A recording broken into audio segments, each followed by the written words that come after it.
This was actually part of a writing assignment that we did, not an independent one, just one in class.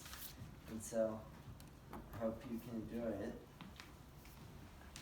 I wake just before dawn and notice the dew on the leaves of the alum trees just as the pinkish sky illuminates everything with an ethereal twilight.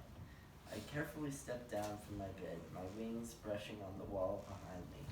Alicia is sleeping still, and I consume a quick breakfast and leave. The feeling of the first wing beat as I leave the earth never does grow old. It signifies an adventure, the beginning of a journey not quite realized. The thought of adventure entices me and slowly breaks over my mind as the dawn breaks over the earth.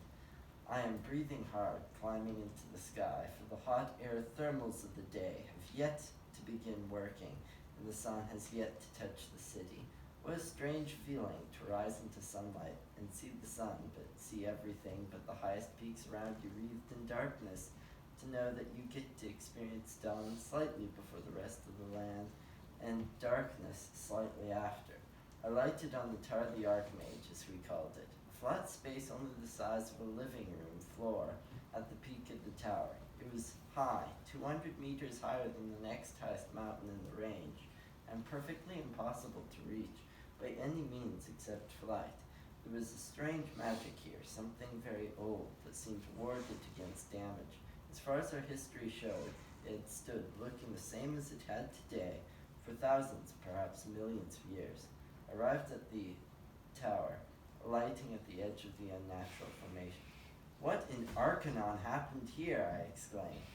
Leave me, a cold, sharp voice answered. Anne hailed sharply.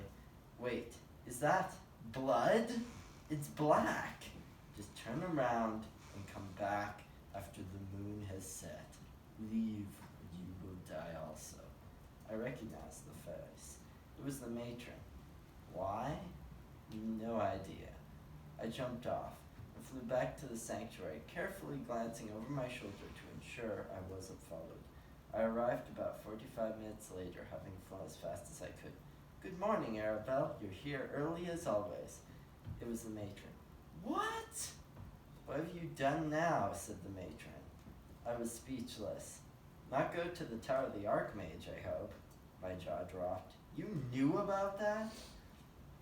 Oh, well, of course I did. When an evil shadow clone shows up 2 days after the solstice on a full moon, you would expect me to know about it. I decided, some while later, I decided to see the Tower of the Archmage, somewhere I hadn't seen in 200 years. Upon arriving, I just caught a shadowy figure vanishing into the center of a rune circle. The runes were splattered by blackened blood. I tasted it. It was definitely one of our kind. The runes slowly dulled and ceased glowing as I stepped on them. Well, this is new. The place, one area I could count on is never changing, and it changed. I used teleportation magic I'd learned from one of the tombs to get to the sanctuary. Why have you never told anyone? They didn't need to know. But an evil shadow clone? Someone could get hurt. It only happens once every 200 years, a phenomenon I have witnessed only 13 times. It's easy to keep secret. Arabelle's ears were down, drooping like her eyes. Her cheeks were red as if shamed by contradicting the matron. I interjected. So what happened at the tower today? Why are the runes glowing, and why are they splattered with our people's blood?